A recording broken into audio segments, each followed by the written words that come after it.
भवानी शंकरो वंदे श्रद्धा विश्वास रूपिणौ याभ्याम विना न पश्यन्ति सिद्धः स्वान्तः स्थमीश्वरम्। हर हर महादेव।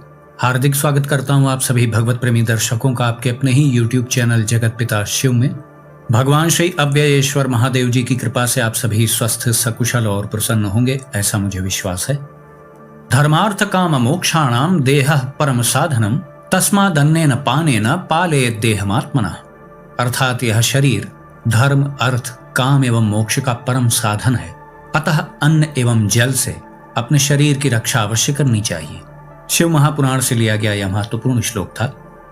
धर्मार्थ काम मोक्षाणाम देहः परम साधनम। देह यानी जो हमारा शरीर है, धर्म अर्थ काम और मोक्ष क्रमशः इसी देह से, इसी मनुष्य देह से प्राप्त हो सकता है। अन्य जीव योनियों में इसका विधान ही नहीं है। इसलिए ही मनुष्य देह बड़ा ही महत्वपूर्ण है और इसकी हर प्रकार से रक्षा करनी चाहिए, क्योंकि मनुष्य देह प्राप्त करने का जो वास्तविक लक्ष्य है वह तो तभी पूर्ण हो सकता है जब आपका शरीर इस योग्य होगा। भौतिक जीवन से बिल्कुल निरपेक्ष हो जाएंगे आप तो जो आगे की यात्रा है उसमें निश्चित रूप से बाधा पड़ेगी। इसीलिए धर्मशास्त्रों में भौतिक जो जीवन है हमारा, एक देह के रूप में जो हम इस धरती लोक पे रह रहे हैं, उसके भी कुछ नियम बने हैं, कुछ विधियां हैं। जीवन यापन की अपनी अपनी अलग अलग विधियां हैं ना सबकी। मतलब भौतिक जीवन में भी नियम हैं, विधि पूर्वक हमें भौतिक जीवन भी जीना होता है, शास्त्र में सिखाते हैं ना। वो अलग बात है, रुचि सबकी अलग अलग है, लेकिन किसी ना किसी प्रकार के नियमों को हर व्यक्ति मान रहा है। भौतिक जगत में भोजन कर रहा है, नींद भी लेता है व्यक्ति, वो चाहे प्रवृत्ति मार्ग का हो या निवृत्ति मार्ग का हो। शयन तो सभी करते हैं, उदर की ज्वाला यानी भूख वो सबको लगती है, थकावट का अनुभव भी सबको होता है। कम ज्यादा हो सकता है, वो अलग विषय है, लेकिन ये मूलभूत चीजें जो हैं वो भौतिक जगत में प्रभावशाली हैं। ये सभी लोग समान रूप से इस बात का अनुभव करते हैं। थोड़ा और प्रयत्नशील साधक होगा तो वह यह भी आसानी से समझ जाएगा कि मेरी तो एक अवस्था और भी है। हर समय मैं जागृत अवस्था में नहीं रहता हूँ। दिन भर में कुछ समय ऐसा भी आता है कि जब मैं स्वप्नावस्था में चला जाता हूँ या निद्रावस्था में चला जाता हूँ। स्वप्न याद नहीं रहता तो यह तो पता है ना कि इतनी देर में दुनिया से कटा रहा, भौतिक जगत से मेरा कोई लेना देना नहीं था। जब उठा तो शरीर पूर्ववत बिस्तर पे ही था जैसे पहले मैं लेटा था सोने के पहले। तो आपको पता चल जाता है ना कि इतनी देर तो मैं भौतिक जगत से कटा हुआ था, मेरी चेतना कहीं और ही थी। स्वप्न आया हुआ होगा तो आपको स्मरण रहता होगा तो स्मरण भी रहेगा, नहीं तो इतना तो अवश्य पता रहेगा कि मैं इतनी देर तक भौतिक जगत से कटा हुआ था। थोड़ा और भी प्रयत्नशील साधक होगा तो वो ये भी सोच लेगा कि एक अवस्था तो वह भी होती है भौतिक शरीर की, जब डॉक्टर कृत्रिम रूप से हमें अचेत करके ऑपरेशन आदि करते हैं। उस समय भी तो चीर फाड़ होती है लेकिन दर्द नहीं होता। प्राण हमारे होते हैं, शरीर प्राण युक्त होता है लेकिन चेतना नहीं रहती है, सुषुप्त अवस्था जिसे बेहोशी कहते हैं। तो जागृत, स्वप्न और सुषुप्ति ये प्रमुख रूप से तीन अवस्थाएं हैं। तुरीय अवस्था भी है, लेकिन प्रारंभ में आप इसको समझें कि आप जागृत अवस्था में रहते हैं या निद्रा या स्वप्न अवस्था में रहते हैं कुछ समय तक। कभी कभी जीवन में ऐसी परिस्थिति आ जाती है कि कृत्रिम रूप से हमें सुषुप्त अवस्था में ले जाया जाता है, बेहोश किया जाता है जब कोई ऑपरेशन आदि करना होता है। सामान्यतः जागृत और स्वप्नावस्था यही दो अवस्थाएं हर व्यक्ति को अधिकांश रूप में अनुभव होती है। सामान्य चीजें तो सभी को अनुभव हो जाती है। मैंने पहले ही बता दिया ना कि भूख तो सभी को लगती है भाई, वो तो हर योनि के जीव को आहार चाहिए। प्यास सबको लगती है, निद्रा आती है, थकावट लगती है, सुख दुख का अनुभव होता है। लेकिन कुछ विशेष चीजें होती हैं जो साधकों को अनुभव होती है। जैसे मैंने बताया ना कि जागृत अवस्था भी होती है और स्वप्नावस्था भी होती है। आप हर समय जागृत अवस्था में नहीं रहते हैं। बड़ी सामान्य सी बात है कि रोज ही आप अपनी चेतना के प्रति बिल्कुल लापरवाह हो जाते हैं। सोने के बाद नियंत्रण रहता है क्या कि यही वाला स्वप्न आएगा। वो तो अच्छे साधक हैं जो बहुत नाम जाप करते हैं, प्रभु के लीला का चिंतन करते हैं, उनके स्वरूप का चिंतन करते हैं, तो ये तो बहुत सरल सी बात है। जिसकी जैसी जीवन शैली होती है, जैसा सोच विचार होता है, वैसे ही स्वप्न उसको आते हैं। लेकिन सामान्य एक व्यक्ति की बात करें तो उसे अपने स्वप्नों पे नियंत्रण थोड़ी है। वो ये थोड़ी नियंत्रित कर सकता है कि आज ये स्वप्न आएगा, आज ये वाला आएगा, कल वो वाला आएगा, ऐसा नहीं। एक कोई ऐसी अवस्था है जिसमें जाकर के भौतिक जगत जो आज दृश्यमान जगत है वह मिथ्या हो जाता है। जब आप स्वप्न में रहते हैं तो आपने कभी अनुभव किया कि एक कोई और दूसरी दुनिया है, भौतिक जगत, पृथ्वी लोक, वहां से मैं इस स्वप्न में आया हूं। ऐसा कोई अनुभव करता है क्या स्वप्न में? स्वप्न में वो वास्तविक ही अनुभव होता है। स्वप्न में किसी से वार्ता हो रही है तो वो वास्तविक वार्ता ही है। आप वहां यह भाव रख करके वार्ता नहीं कर रहे हैं कि ये तो स्वप्न है। ये तो तब पता चलता है जब जागृत स्थिति में भौतिक जगत में आपके नेत्र खुलते हैं, फिर आप याद करते हैं अच्छा वो तो स्वप्न था। भौतिक जगत में तो ये आभास है कि स्वप्न लोक कोई होता है। स्वप्न लोक में ये नहीं पता होता है कि एक भौतिक जगत भी है जहां हम लिख पढ़ सकते हैं। किसी एक बात को, एक शब्द को, मंत्र को, किसी भी चीज को हम लंबे समय तक याद रख सकते हैं। स्वप्न में ऐसा नहीं होता है। वहां बहुत विस्तृत लिखा पढ़ी आप नहीं कर पाएंगे। अगले दिन पता नहीं कौन सा स्वप्न आ जाए। वहां की स्मृति स्थायी नहीं है। जाग जाने के बाद कभी कभी ऐसा होता है कि स्वप्न ठीक से याद हो जाए, वो भी 60% ही आप माने, और अधिकांशतः लोगों के साथ तो ऐसा ही होता है। अवचेतन मन मजबूत नहीं है तो स्वप्न उन्हें याद ही नहीं रहते हैं। अच्छे जो साधक होते हैं उन्हें दिव्य स्वप्न आदि आते हैं, ईश्वर का विग्रह उसमें दिखता है, उनका स्वरूप दिखता है, तो वो अलग बात है। वो स्वप्न उनकी आध्यात्मिक ऊर्जा, उनकी जीवन शैली आदि पे निर्भर है।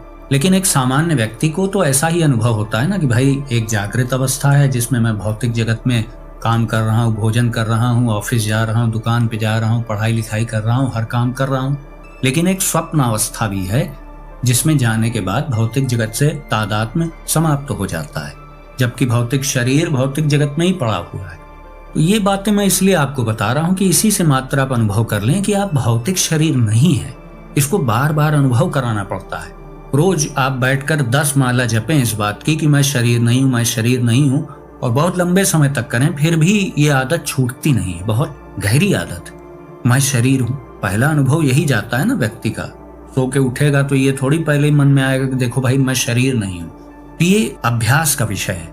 एक दिन में सफलता नहीं मिलती है, लेकिन एक दिन अवश्य मिलती है। प्रयास करने पे ही सब कुछ निर्भर है, और प्रभु कृपा भी उसी पे करते हैं जो प्रयासरत होता है। मैं इसीलिए प्रयासरत लोगों का भी बहुत उत्साहवर्धन करता हूँ, क्योंकि जो प्रयास करेगा वही लंबी दूरी तय कर पाएगा। जो लोग प्रयास किए बगैर ही कह देते हैं कि सब बेकार है, सब व्यर्थ की चीजें हैं, तो उन्हें एक बार विचार कर लेना चाहिए। जब यह भावना दृढ़ हो जाएगी कि हम शरीर नहीं हैं, तो सबसे बड़ा लाभ यह होगा कि आप व्यर्थ कर्मों से बच जाएंगे। व्यर्थ के कर्म से तात्पर्य है कि व्यर्थ के रागात्मक कर्म, व्यर्थ के द्वेषात्मक कर्म, इनसे आपकी रक्षा होगी। अच्छा, ये भी जान लें कि इसका आपको प्रचार नहीं करना है। ये बिल्कुल अंतःकरण की, विशुद्ध अंतःकरण के स्तर की बात है। इसका लाभ ही तब है जब यह अंदर तक रहे। इसका बाह्य प्रदर्शन नहीं करना है। शरीर पे लिख के ये टहलना नहीं है कि मैं शरीर नहीं। ये तो आपके विषय की बात है ना, आप जानिए इसको, आप इसका अभ्यास करिए, तो अभ्यास का विषय है ना। दूसरे को बताने से इसका अभ्यास से कोई लेना देना नहीं। अंतःकरण के स्तर पर जो कार्य किए जाते हैं उसका बाह्य प्रदर्शन करने से कार्य में हानि होती है, निश्चित होती है। तो ये तो आपके अभ्यास का विषय है कि आप शरीर नहीं है। बाह्य व्यवहार तो आपको भौतिक शरीर से ही करना है ना। भोजन तो आप हाथ से ही उठाएंगे, मुंह में डालेंगे, चबाएंगे, खाएंगे। बाह्य व्यवहार आपको वही रखना है। ये नहीं कहना है कि मैं तो शरीर हूं ही नहीं तो मैं भोजन क्यों करूं। तो ये इस तरीके की मूर्खता नहीं करनी है। शरीर नहीं हूं, शरीर का मैं रथी हूं। शरीर एक रथ है तो मैं उसका रथी हूं। ऐसा नहीं है कि शरीर से मेरा कोई संबंध ही नहीं है। शरीर एक मेरा यंत्र मात्र है। वस्त्र कह लें, यंत्र कह लें, जो आपको कहना हो कह लें, लेकिन मैं वो हूं। मेरा वास्तविक परिचय यह है कि मैं इस भौतिक शरीर का संचालक हूं, मैं स्वामी हूं इसका। या आप यह भाव भी रख सकते हैं कि यह मेरा एक घर है जहां मैं निश्चित समय अवधि के लिए निवास कर रहा हूं। कुल मिलाकर के आपका आपके भौतिक शरीर से संबंध है। भौतिक शरीर आप नहीं है, यह बिल्कुल सत्य है, लेकिन आपका उससे संपर्क है, संबंध है। जब तक साधक हैं आपको यह तादात्म्य अनुभव में आएगा। आपके वास्तविक स्वरूप का आपके शरीर से क्या संबंध है। सिद्धावस्था की बात अलग है, उसमें तो कुछ भी संभव है। मैंने कहा कि जब तक आप साधक हैं, जब तक लक्ष्य पूर्ण नहीं हो जाता है, तब तक आपको यह बराबर अनुभव में आएगा कि शरीर का मेरे वास्तविक स्वरूप से तादात्म्य है, मैं चाहूं या ना चाहूं। बाद में लक्ष्य पूर्ण हो जाने के बाद फिर सब कुछ स्वेच्छा पर निर्भर है।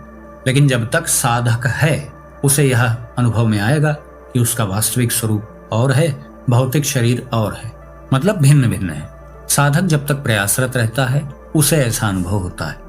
सिद्ध व्यक्ति के लिए क्या शरीर में होना और क्या शरीर के बाहर होना, उसके लिए तो बराबर ही है। और अधिकांश रूप से जो बिल्कुल सामान्य लोग हैं उनको इतना भी अनुभव नहीं होता है, क्योंकि वह तो देह को ही मैं मानते हैं, कभी इन सब बातों पर विचार ही नहीं करते। तो सामान्य लोगों को यह सब अनुभव नहीं होता है। जो साधक होता है उसे इस बात का अनुभव हो जाता है कि शरीर मैं नहीं हूं, मेरा वास्तविक स्वरूप कुछ और है। फिर आगे इस सत्य की वो सिद्धि भी करता है। इस बात को इति सिद्धम करने के लिए इसी मार्ग पे आगे चलता है। फिर वो केवल अनुभव आ रहा है ऐसा कि मैं अलग हूं, मेरा वास्तविक स्वरूप अलग है, शरीर अलग है, तो इतने मात्र से भी काम नहीं होना है ना। इसको वास्तविक रूप से जानना पड़ेगा। जब तक नहीं जान पा रहे तब तक प्रयासरत रहिए। प्रयासरत रखने के लिए ही सारी विधियां बनाई गई। मैं पहले भी कई वीडियोस में कहा हूं ना कि हर साधन का अंतिम परिणाम यही है कि आपका जुड़ाव आपके इष्ट से कितना अधिक हो पाया। अंतिम कसौटी यही है, यही मापदंड है। खूब यज्ञ किया, खूब हवन किया और दिन भर में प्रभु का नाम स्मरण नहीं किया, उनका चिंतन ही कभी नहीं किया, तो वह विशेष लाभकारी नहीं। लाभ तभी होगा जब अंतःकरण के स्तर पर कार्य किया जाएगा। मन बुद्धि चित्त अहंकार जब तक इस कार्य में युक्त नहीं होंगे, इस मार्ग में आप नहीं चल सकते हैं। आत्मस्वरूप की उपलब्धि भौतिक क्रियाकलापों का परिणाम नहीं है। वह सहायक सिद्ध हो सकते हैं, यह तो माना जा सकता है, लेकिन बाह्य क्रियाकलापों का वह परिणाम नहीं। आत्मस्वरूप की उपलब्धि का मार्ग बाहर है ही नहीं, वह मार्ग तो आपके भीतर है। तो भक्ति की वास्तविक कसौटी यह है कि आप कितना अपने इष्ट से जुड़ पाए। जितना अधिक जुड़ाव होगा उतना अधिक उनका स्मरण बना रहेगा। सभी महापुरुषों ने, सभी संत महात्माओं ने, बड़े बड़े विद्वानों ने भी यही कहा ना, इष्ट का चिंतन ही सर्वोपरि है। हर श्वास में अपने इष्ट के नाम का स्मरण करने का अभ्यास करना चाहिए। ये जागृत अवस्था और स्वप्नावस्था वाली बात मैंने इसलिए आपको बताई कि इससे आप यह समझ सकें कि जैसे हम भौतिक जीवन में जिन विषय वस्तुओं के करीब होते हैं, जैसे सोच विचार को हम रखते हैं, उसी प्रकार के हमें स्वप्न आते हैं, तो ठीक वैसे ही हम अपने भौतिक जीवन में जो कर्म करेंगे, जैसी मति रखेंगे, जैसा विचार रखेंगे, या मति सा गतिर भवेत्, हमारी मति हमारी गति में बहुत बड़ा योगदान देती है। और कहा भी गया है कि संपूर्ण जीवन की परीक्षा मृत्यु के समय होती है। तो जब हमारे क्रियाकलापों का प्रभाव, हमारी जीवन शैली का, हमारे सोच विचार का प्रभाव हमारे स्वप्न पे पड़ता है, तो ठीक वैसे ही हमारे कर्मों का, हमारे सोच विचार का, हमारी मति का प्रभाव हमारी अगली गति पे नहीं पड़ेगा। स्वप्न वही आते हैं जिन विषय वस्तुओं से हमारा संपर्क होता है। आप ये भी कह सकते हैं कि कभी कभी ऐसे स्वप्न आ जाते हैं जिन स्थानों पे हम कभी नहीं गए या वैसे व्यक्ति को कभी नहीं देखा। तो देखिए, अवचेतन मन जो आपका है वह इस जन्म का तो है नहीं, सूचनाएं तो अनंत जन्मों की भरी पड़ी हैं इसमें। तो कभी कभी मिश्रित दृश्य भी आ जाते हैं स्वप्न में, या जो अच्छे साधक होते हैं उन्हें भविष्य में होने वाली घटनाओं के संकेत प्राप्त होते हैं। तो इस प्रकार से विचित्र प्रकार के स्वप्न भी आते हैं। यह सब बहुत अनुभूतित बातें हैं।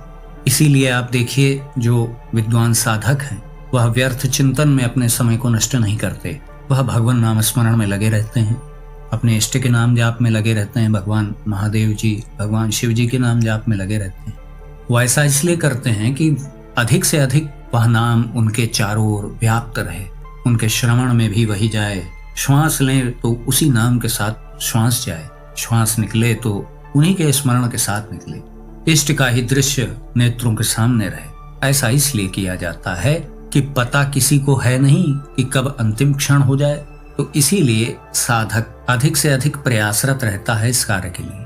खूब अच्छा अभ्यास होगा तो कुछ देर एकाग्रता बनेगी। अपने इष्ट का जो भी प्रिय नाम हो, जो नाम आपको अच्छा लगता हो, हम लोग तो सबको शिव नाम जाप के लिए ही प्रेरित करते हैं। आपके जो भी इष्ट देव हों, आप उनके नाम का स्मरण कर सकते हैं। अधिक से अधिक शिव नाम जाप करने से देह भाव से छूटने में आपको सहायता प्राप्त होगी। सर्वाधिक लाभ मानसिक जाप से होता है, आप सभी जानते हैं। तो प्रारंभ में आप वाचिक जाप कर सकते हैं, लेकिन कुछ अभ्यास हो जाए तो जल्द से जल्द आप मानसिक जाप पे ध्यान दें। बाद में अच्छा अभ्यास हो गया तो फिर आप काम करते हुए, बात करते हुए भी प्रभु के स्मरण में ही रहेंगे। आप स्थायी रूप से जब संबंध जुड़ जाता है इष्ट से, तो फिर आप उनको भूल क्या जाएंगे। आपकी क्षमता ही नहीं है आप भूल जाएंगे। ये सब अनुभवतीत बातें हैं। अंतःकरण के स्तर पर आपके इष्ट के अतिरिक्त और कुछ रहता नहीं। अब आप भूलो प्रभु को। यही तो मैं कह रहा हूं ना कि आपकी क्षमता है कि आप भूल जाएंगे। अब भूलने दिया नहीं जाएगा। परीक्षाएं होंगी क्योंकि पीछे के कर्म हैं, उनका हिसाब होना है। स्वप्नावस्था का उदाहरण मैं दे करके आपको यह बात समझाना चाह रहा था कि हमारी जीवन शैली का प्रभाव हमारे स्वप्नों पे भी पड़ता है, तो अगली गति पे हमारे कर्मों का प्रभाव कैसे नहीं पड़ेगा। स्वप्नावस्था, निद्रावस्था आदि में जीवन का कितना महत्वपूर्ण समय व्यतीत हो जाता है। बची जागृत अवस्था, उसमें भी काफी समय नहाने धोने में, दैनिक कार्यों में, भोजन करने में, पढ़ाई लिखाई करने में, काम करने में, इसमें बीत जाते हैं। बहुत थोड़ा सा समय बचता है व्यक्ति के पास, वो आत्मकल्याण के विषय में सोच सकता है। और वर्तमान समय में तो बहुत थोड़ा सा समय भी लोगों के पास नहीं है, लेकिन जो लोग समझते हैं इन बातों को, वो ध्यान देते हैं और इसका लाभ भी उठाते हैं। कठिन अभ्यासों को आप न कर पाएं तो शिव नाम जाप से निश्चित रूप से आप उसी लक्ष्य को प्राप्त करेंगे जो कि शिव महापुराण में वर्णित है। शिव नाम मुखे यस्य सदा शिव शिवेति च पापानि न स्पृशन्ते व खादिरांगारकम यथा। जिसके मुख में सदा शिव शिव इस प्रकार का नाम विराजमान रहता है, पाप उसका उसी प्रकार से स्पर्श नहीं कर सकते जैसे जलते हुए अंगारे को कोई छूने का साहस नहीं करता है। शिवेति नाम दावाग्नेर महापातक पर्वताः भस्मी भवन्त नायाशात् सत्यम सत्यम न संशय। शिव नाम रूपी जो महाअग्नि है, पापों के जो बड़े बड़े पहाड़ हैं, पर्वत हैं, वह उस महाअग्नि से जलकर भस्मीभूत हो जाते हैं।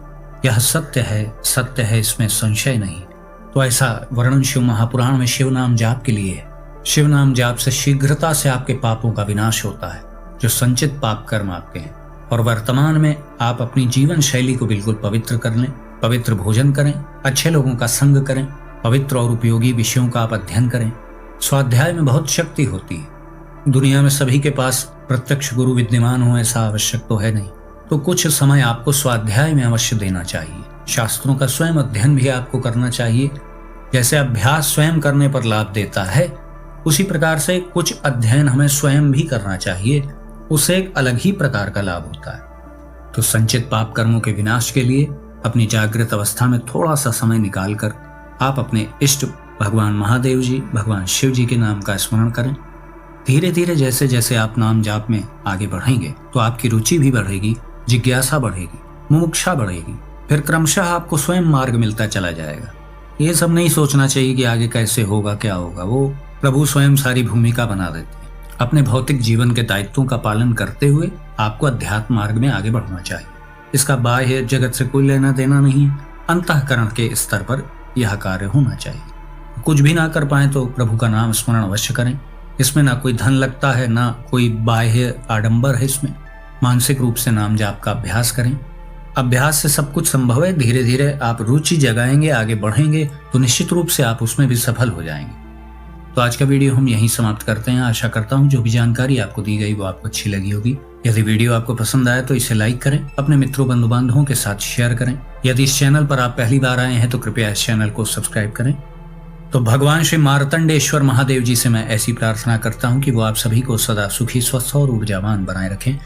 मिलते हैं अगले वीडियो में एक नई जानकारी के साथ। तब तक के लिए आप सभी भगवत प्रेमी भक्तों को हर हर महादेव।